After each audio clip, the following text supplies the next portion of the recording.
Now, have you ever tried to paint something white and you get really excited to add that highlight, but in the end your painting just looks a bit flat? Well, this one small tweak changed everything for me, and I'm going to show you how to bring your white objects to life using warm and cool shadows. Now, this simple trick instantly changed my artwork for the better when I learned it, and I know it's really going to help you too add so much more dimension and realism to your paintings. So let's dive into this topic. Now, the first thing to realize is that white is never just white.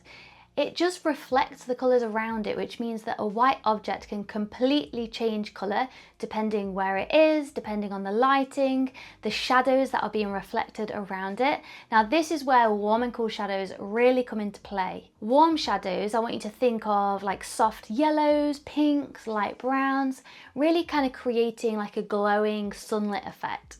Whereas cool shadows are more like blues and purples and greys, and they add that contrast to make the objects feel really crisp. Now, the real magic happens when you use both of these together combined in the same painting. This is what gives your object a natural balanced look rather than looking flat or unnatural. This is exactly where reference photos can really become your best friend as well. We kind of think, for example, as snow, like of course we all think of snow as white, right?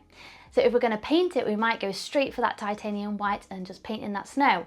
But actually, if you look closely, you'll see so many different colours in snow. In direct sunlight, it has this warm, bright tone, like soft yellows or oranges even. Whereas in the shadow, you'll notice blues, purples. So by using both of these warm and cool shadows, we create a really striking image that really makes the painting pop with light. And the same principle applies to any white object that you might want to paint. Now, one mistake I see a lot of the time is people using black to shade white objects.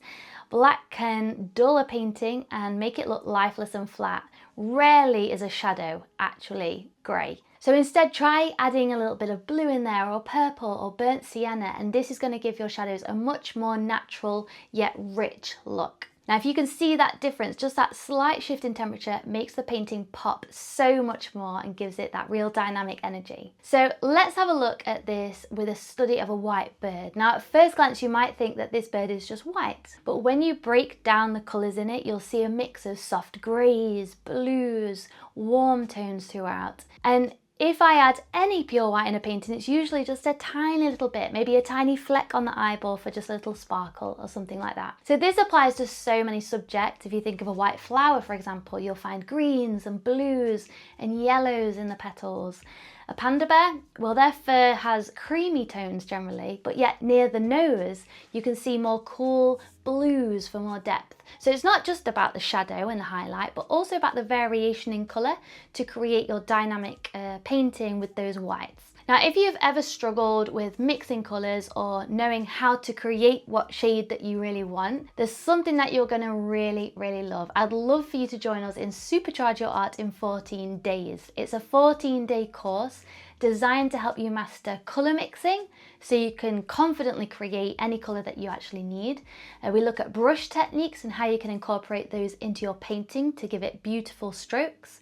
We look at composition, we look at drawing skills, all the things that you need to take your art to the next level. And guess what? There is an entire exercise in there dedicated to warm and cool shadows and adding those into your artwork and how to use them in your paintings. There are actually already over 300 artists going through this course and seeing amazing results, seeing their progress in their artwork.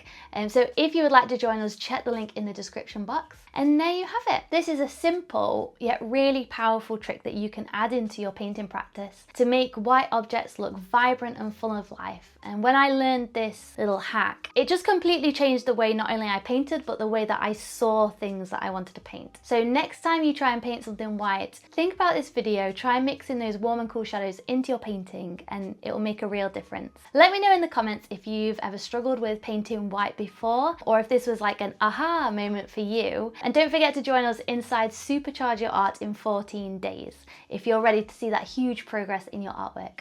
I'll see you there. Bye.